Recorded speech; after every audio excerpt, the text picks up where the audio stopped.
is widely rumored that inside William Ruto's presidency, not one single man is more powerful than Farouk Kibet, presidential aide number 1, and one whose office is the corridor of power itself. Mimi nakumbuka naibu wa rais, mimi ikienda kutafuta mke. Many in Kenya have always wondered who Farouk Kibet really is and why everybody, including William Ruto's cabinet ministers, seem to be scared of him. Wapi Farouk? Farouk Kibet. Farouk Kibet. Farouk Kibet. Farouk Kibet. Farouk Kibet. Farouk Kibet. Huyo kijana anaitwa Farouk, your excellency, you don't know. Najua saa nyingine songa akichamuka anatukanana tu ovyo ovyo, lakini leo hawezi. Hii mtu anaitwa Farouk. Who is Farouk Kibet? Lakini you cannot go somewhere na useme hii ndio ofisi ya Farouk. Na unajua watu wanasikiaga Farouk. Dictator ni Farouk Kibet. Wanafikiria ni mtu utaenda upate ako na ofisi floor moja pale kwa rais wetu. Ofisi ya Farouk ni penye Farouk ako. Mimi naona ofisi ya Farouk hata ni ile ya rais wetu wa Kenya. In the epic and fascinating story of his life, Farouk Kibet made a major change from being the #1 political enemy of William Ruto to becoming the very best friend of the 5th president of Kenya, achieving major career milestones without any higher education. Si nyinyi mtakuja kuniambia kama ninaweza kukaa kwa kiti ama mtanipatia kiti kingine.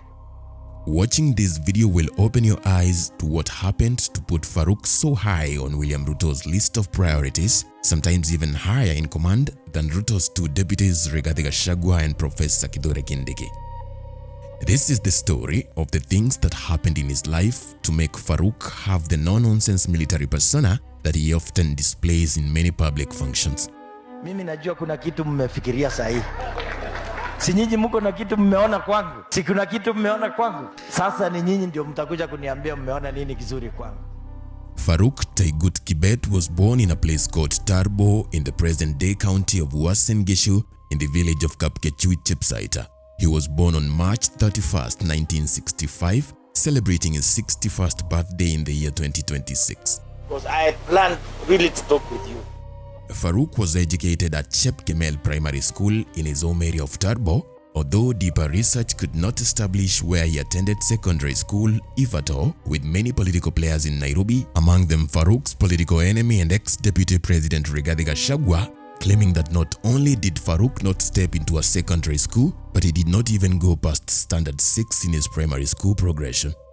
In spite of all the claims about his education, it is confirmed that Farouk Kibet first participated in political activities when he was only 25 years old. Sasa hawa vijana wamecheza mpira hapa.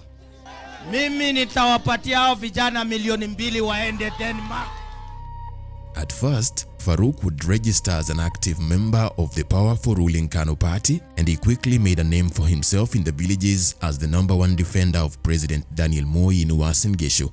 Once he had identified the path of life he wanted to follow in his mid-20s, Farouk would just wake up one day and leave his father's house, taking a bus to the nearby city of Eldoret, where he was planning to make it big as a powerful politician. Wabunge si wajinga. Members of parliament are not foolish. Once he was settled in Eldoret, Farouk would continue his work as a KANU defender and a volunteer champion of politics for Daniel Moi in the area. Records from the Standard newspaper show that back when he was setting out as a grassroots KANU politician, Farouk Kibet had written many letters to the editor, contributing his views on various political issues in Kenya in that period of early 1990s. Farouk, kwani nani? Kwani unafikiri mimi naogopa Farouk? That's a school class 2 dropout who's messing up the country. Further, radio and newspaper correspondents who worked in Eldoret in those days have also testified that a younger Farouk Kibet would frequently chase after them, looking to be quoted and recorded to appear on the news, hoping that would bring about his big political break. Sisi zote tuishi kama wa Kenya. Kuna waenezaji wa mambo ambaye sio sawa. During those years, Farouk would continue to gain influence as a KANU youth winger in Eldoret and the larger Uasin Gishu. This is also the period when Farouk and William Ruto would become bitter political rivals who for many years did not see eye to eye. Mheshimiwa, wewe ni mheshimiwa. Huyu anaitwa Farouk Kibet, atafika mheshimiwa wako chini. Shilingi 1200. It would come to happen that at the exact time that Farouk was getting neck deep into the murky KANU politics of Eldoret, William Ruto had just relocated to Eldoret from Nairobi, having gone there in the 1980s as a science student at the University of Nairobi. William Ruto's political ambition was many times bigger than that of Farouk's. Sasa mimi ninataka tuketi tuanze sasa, nikiita mjumbe akuja hapa azungumze na apeane. On the national platform, young Ruto had many achievements under his belt, having been made executive director of the ruling party's youth wing, popularly known as Youth for Kano 92. With his many achievements in Nairobi, Ruto now felt that he was finally ready to vie for the parliamentary seat in his Eldoret North constituency in the oncoming 1997 general elections. For him, this would mean competing for the Kano ticket with the then-sitting MP of the area, an older, richer politician known as Reuben Chesire, who was also a close friend of the party leader, President Daniel Arap Moi.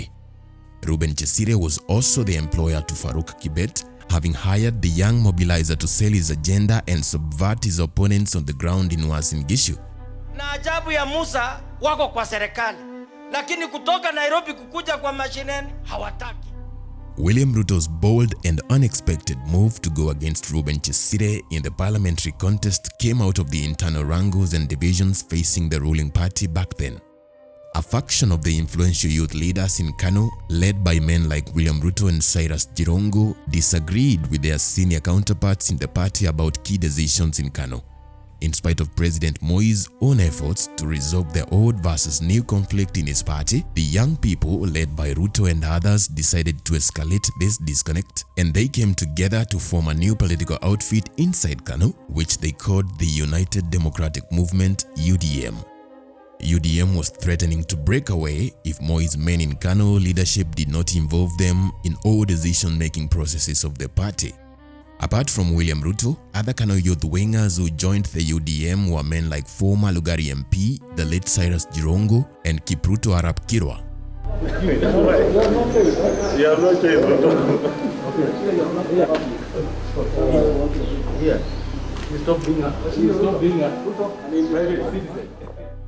In the period that all this was happening, William Ruto had just returned and relocated to Eldoret North to begin his campaigns for the parliamentary seat against Reuben Chesire. It was in this period of intense politicking that Farouk Kibet would come to jump ship and join Ruto under what would be seen for a very long time as very mysterious circumstances. The mystery would be solved many years later when Isaac Mayo, another former campaign partner of William Ruto's from the 1990s, would come out to explain what happened. Isaac Mayo would tell reporters from Standard newspaper in 2018 about how Farouk Kibet used to make frequent verbal attacks against William Ruto, especially in grassroots meetings in Eldoret before joining Ruto's camp. In the letters to the editor that Farouk would write to various newspapers, he was known to heap praises on senior Kano politicians in Moi's inner circle, men like Mark Too, Philemon Chelagat, and especially his own boss, MP Reuben Chesire. Utilizing his influence as a grassroots mobilizer in the streets of Eldoret, Wamama hoye! Farouk was known for organizing public debates and open fora in which he and his allies would attack William Ruto and other rebel youth leaders in Kano who he accused of disrespecting their seniors in the Kano leadership.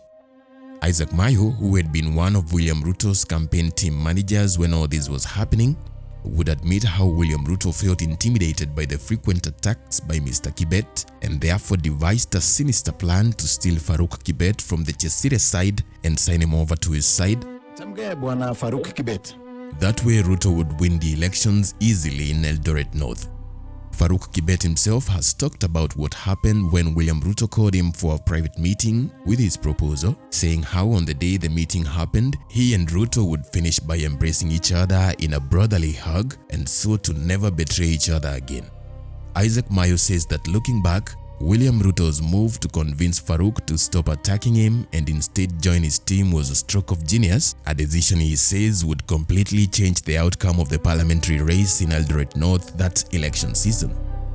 I have a duty to the people who have sent me here, and I believe I will do everything possible within my ability to make sure that I represent them well, I speak on their behalf without fear of him. And that's exactly, I will go out of my way to make sure that I speak on their behalf. The victory of William Ruto a young unemployed candidate against the well-established incumbent Reuben Chesire in the 1997 elections, would eventually prove right Ruto's decision to hire Farouk Kibet as his new chief campaigner, since Farouk had known many embarrassing secrets and weaknesses of MP Reuben Chesire, using these as a weapon to help Ruto's own campaign. William Ruto's rebel formation inside Kano, the United Democratic Movement UDM, would continue to gain traction and ruffle the feathers of older party veterans throughout the late 1990s, and it was eventually registered as a standalone political party in January 1999. I think there is one credit you must give to the president, that he can read the public mood and read it well. The president did read very well that Kenyans needed change. I don't think they are going to settle for anything less than change. With Farouk Kibet making a 180 degrees about turn, at least from the opinions he had been holding a few years back, and he convened a press conference in Eldoret to congratulate the Kano youth wingers who had registered the UDM party, among them his relatively new boss MP William Arap Ruto. Even though President Daniel Moi would eventually crush the breakaway UDM party when he appointed its main leader Cyrus Jirongo to be a cabinet secretary, it had already planted an idea in William Ruto's head to one day build his own Rift Valley political party. The former president is currently not an official of this party. We respect him and we respect his opinion, but we have asked him, and in the past, and we continue to ask him to respect the mandate given to the elected officials of Kano. As the campaigns for the 2002 general elections continued to inch closer, Farouk Kibet, who was now the main right-hand man to Eldoret North MP William Ruto, continued to attack his old bosses in Kano, who now wanted Daniel Moi to postpone his retirement and remain in office, seeking another presidential term in the December 2002 presidential elections. William Ruto ajui ukabila. William Ruto anakaa na wetangula. The same way he had been a staunch supporter of Reuben Chesire before the 1997 elections, Farouk had now become the lethal weapon used by William Ruto to overcome his political rivals on the ground in Uasin Gishu. The Honorable William Ruto was a well-educated graduate of the University of Nairobi with a bachelor's degree in botany, while Farouk Kibet was a school dropout who would still manage to strike a close friendship with his boss for many years. We may not be learned, but we are not stupid. Records from the Daily Nation newspaper show that in the year 2000, Farouk Kibet was involved in a land-grabbing case in his home county of Uasin Gishu. In the dramatic incident that was featured on the news nationally, the piece of land in question had allegedly been grabbed by bad actors after being sold by the East African Tanning and Extraction Company. Newspaper reports say that on that day, Farouk Kibet showed up in the company of a crowd of 60 youth, who his opponents would later claim were hired goons, saying he had come to defend his client who had paid for that land that these supposed bad actors were trying to grab. This was happening in the early 2000s, at a time when the conflict between veteran Kano leaders and youngster politicians led by William Ruto, Jirongo and Uhuru Kenyatta was still raging on. Tunasema ya kwamba umri wa Uhuru Kenyatta sio jambo la kujadiliwa. Yeye anatosha kuwa rais wa nchi hii, na ako na mate ya mheshimiwa Rais Moi, na ako na baraka ya sisi wote. Ama sivyo? Wakati wataunga yeye mkono kuwa rais. After William Ruto had won re-election to parliament in the year 2002, it was time for him to reward his loyal friend Farouk Kibet for the good service he had offered him in the 5 years since Ruto won the ballot in 1997.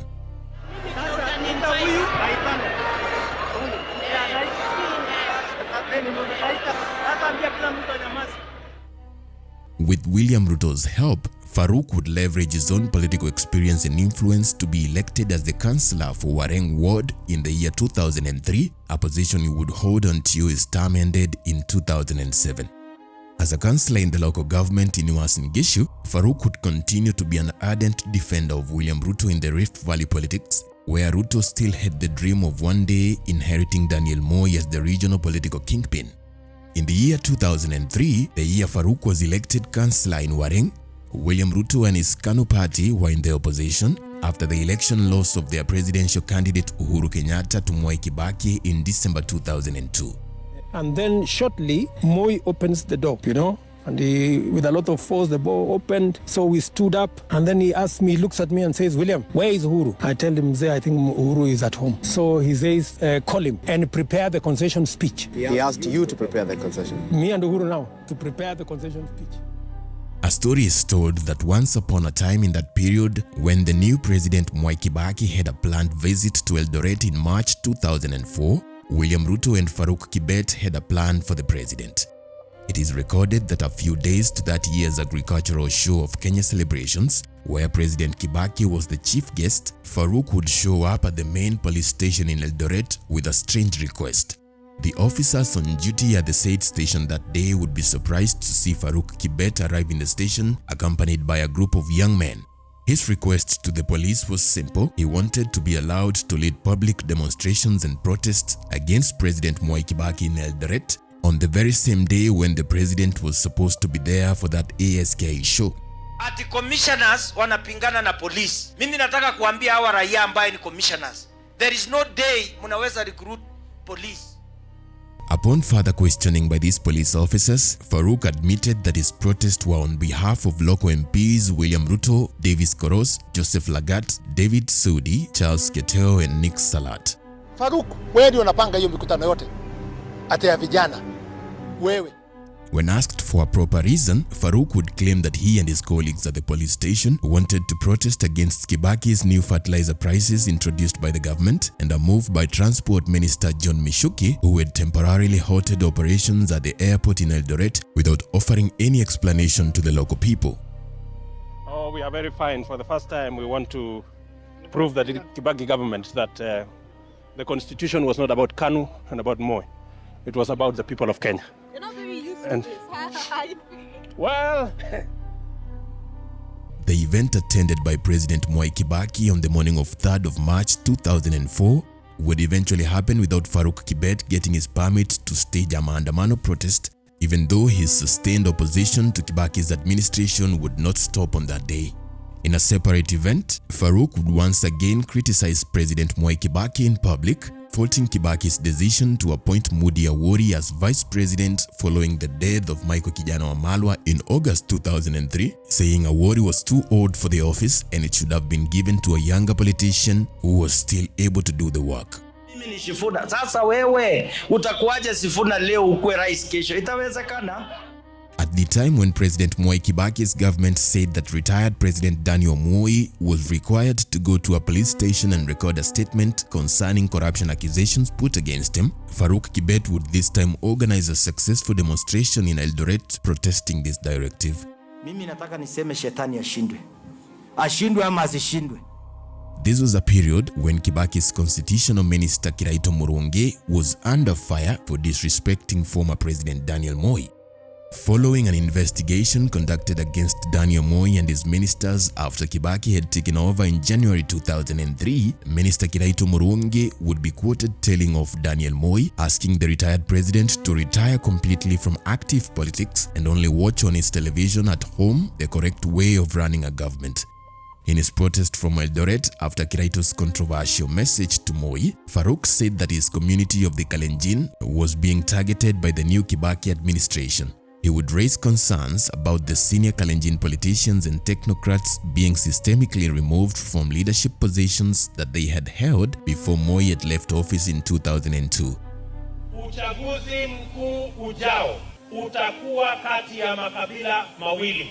Kabila moja itakuwa ni watu ambao wako na mali na wale ambao hawana mali. Farouk was further quoted asking the Kikuyu officials in Kibaki's new government to show respect to Daniel Moi in the same way that Moi had respected Jomo Kenyatta's family when he took over as president back in 1978. Farouk Kibet would also criticize in public the formation of the Truth and Reconciliation Commission that President Mwai Kibaki would form back then, saying the commission had only been formed to revive painful memories of tribal clashes that had happened in the past, especially where certain communities were fighting in the previous elections of 1992 and 1997. Farouk Kibet steps into the frame, moving directly towards Kindiki. Farouk gestures for the deputy president to fall in line behind the president. Kindiki initially seems hesitant, but Farouk doesn't take no for an answer. After the 2007 elections ended up in political violence of unprecedented levels, Farouk's political boss William Ruto would be among those accused of orchestrating some of that violence, and Ruto ended up with Uhuru Kenyatta and others as accused persons by the International Criminal Court (ICC). Nikaona Farouk Kibet ako kwa rally na yeye ndio cameraman anapiga watu picha. In the ICC case where William Ruto would end up vindicated of all charges, his main aide Farouk Kibet had also been among those whose names were under the scrutiny of the ICC prosecutor Fatou Bensouda in connection to what happened in the 2007 post-election violence. Huyu msaidizi wa rais unamjua? Si unamjua? Unamjua. Kuna mtu amjui? Hakuna mtu amjui. Yeye ndiye aliharibu. By the time of the 2013 presidential elections, when Mwai Kibaki was leaving office for his own retirement, the work and personal relationship between Farouk and William Ruto, who was now a big government minister, had for many years survived the ultimate test of time, and they would come to trust each other as if they were brothers of the same mother. Unajua, kwa maisha yangu mimi sijawahi kutumia kitu naitwa Twitter, sijawahi kutumia kitu naitwa Facebook. Huyu tu Farouk badala anaambia usiku ameniamsha asubuhi saa 2. At this point, their collaboration in political activities both in Nairobi and back home in Uasin Gishu had borne many fruits for these two gentlemen. Politically, it would seem that Ruto had a Midas touch, succeeding in most of his endeavors throughout his career, all while Farouk stood behind him in the shadows, moving parts and levers that Ruto's supporters in the general public couldn't see or imagine. Kama mjaye kusikia dictator ni Farouk Kibet. Na unajua yeye ana ofisi, lakini hako na corridor ingine ambayo inaitwa the corridor of power. Unajua watu wanasikiaga Farouk, wanafikiria ni mtu utaenda upate ako na ofisi from moja pale kwa rais wetu. Huyu Farouk ni mtu tofauti. Hata hao watu wa kuandika magazeti hawajui waandika anaitwa nani. Ni mtu ako na responsibility. I works hard, lakini you cannot go somewhere na useme hii ndio ofisi ya Farouk. Ofisi ya Farouk ni penye Farouk ako. Murkomen alikosea kusema ati ofisi ya Farouk ni kwenye Farouk ako. Mimi naona ofisi ya Farouk hata ni ile ya rais wetu wa Kenya. Kwa sababu huwezi fikia rais Farouk akisema. Over the years, as William Ruto's profile grew in leaps and bounds, one of the hidden responsibilities of Mr. Farouk Kibet was to shield and protect President William Ruto from the selfish and ill intentions of all the other politicians around him before they can reach Ruto himself. Oftentimes, Kenyan politicians have been quoted discussing Farouk Kibet in a complaining tone, all while trying to hide their complaints in sweet political language. Farouk Kibet cannot humiliate our Luo men, a CPA, a man who has gone to school, like John Mbadi. The kind of humiliation we saw today. One example is that speech by Kiharu MP Ndindi Nyoro when he said that former Deputy President Rigathi Gachagua himself had to see Farouk first and book an appointment if he wanted to speak to the president face to face. Hata huyu deputy rais na rafiki yangu kufikia yeye Farouk lazima aseme yes. Lakini huyu Farouk sio mtu wa kiburi, ni mtu wa kunyorosha kazi. Tulikuwa tunaenda mkutano ya campaign, ukiona iko disorder kidogo unaanza kuulizana wapi Farouk? Kipchumba Murkomen, one of the ministers in William Ruto's first cabinet, had also been quoted saying Farouk was an office by himself and whenever he went he carried the authority of the President William Ruto. Huyu Kibet Farouk ananikumbusha Martin Luther King Jr. Mwenye alisema ukipewa kuwa sweeper, sweep mpaka mbinguni imbe iseme there lived a great sweeper. These are just a few examples of politicians who would expose the true powers of Farouk once Ruto had been elected as president in 2022, which is when many ordinary Kenyans would begin to see and hear about the famous aide of President William Ruto. Na niseme ukweli, kwa ushindi wa William Ruto na sisi alichangia kiasi kikubwa sana. Kwa sababu tulisema hatupangwingwi, lakini tulipatia Farouk Kibet nafasi atupange. Kazi yenye alipewa, alianzia tu kupanga sisi ndio tuongee mzuri kwa mkutano. na kukaa vizuri kwa ofisi. Anapanga mpaka kila mtu, hata naibu wa rais wakati alikuwa anaanza ofisi yake juzi anasema na mnitafutie Farouk yangu mwenye atakuwa hapa. Hata nilikuwa nimemwambia Rais Ruto aniwachie yeye apage mambo yangu, akaniruka. Akasema anahitaji yeye nitafute yangu na mimi natafuta. Lakini nimemwambia Farouk nikitafuta yangu atanifanyia training 6 months ashike line. Some of the political leaders quoted praising Farouk would later fall out with William Ruto, a good example being Deputy President Rigathi Gachagua, who was impeached in 2024. But even after that, many of these politicians continue to insist that Farouk has more power in William Ruto's state house than many other people who actually hold constitutionally mandated offices. Farouk Kibet kwa sababu amesimama na watu wa area ya Turbo sana, na pia yeye ndio ameweza kusimama na president wetu. Logistics zote za campaign, ndege itafika hapa, yatashuka hapa, atalala hapa na kesho ataamkia campaign hivi, ni huyu Farouk Kibet. Na maajabu andikingi kwa karatasi, yote anachora kwa kichwa. Others have likened Farouk's political power to that of Nicholas Biwott, who had been the go-to person in President Daniel Moi's presidency. Many times, Farouk has been captured on camera telling senior politicians in Ruto's camp what they should say and for how long on the public platforms during campaigns. Unajua huyu Sonko aliteswa mpaka akateseka. Sasa nafikiri aliposikia iko maombi akasema acha tu niende huko ili Mungu anisaidie. Sisi tumuombe Sonko. Unampenda yeye? In the many times when President William Ruto was making major changes in his government, such as when he removed Rigathi Gachagua and his allies from key leadership positions to replace them with Raila Odinga's allies, Farouk Kibet would remain with much more access to the president, even compared to the new ministers brought in under the broad-based arrangement. Ati kuna mtu anajigamba na maneno ya one term hapa. Ashindwe ama asishindwe. Towards the 2027 general elections, Farouk would seem to return to his old ways of political mobilization, often being seen in Western Kenya campaigning for President William Ruto's re-election and verbally attacking William Ruto's opponents such as former President Uhuru Kenyatta and his tribesman Rigathi Gachagua. Ni makosa mwanaume kama wewe kupigwa kofi na Farouk Kibet na huwezi mpiga wewe mwenyewe. Many believe Farouk is preparing himself to vie for a political seat in his Uasin Gishu backyard, most likely the parliamentary seat in his home constituency of Turbo. Farouk Kibet has been accused of violence against senior politicians close to William Ruto. Kama uko na uhuru wa kutupa ngumi hewani ovyo ovyo, huo uhuru unaishia mahali pua yangu inaanzia. With nasty rumors even circulating once that he had slapped Deputy President Professor Kindiki in a heated disagreement, allegations that Kindiki himself denied in front of media cameras.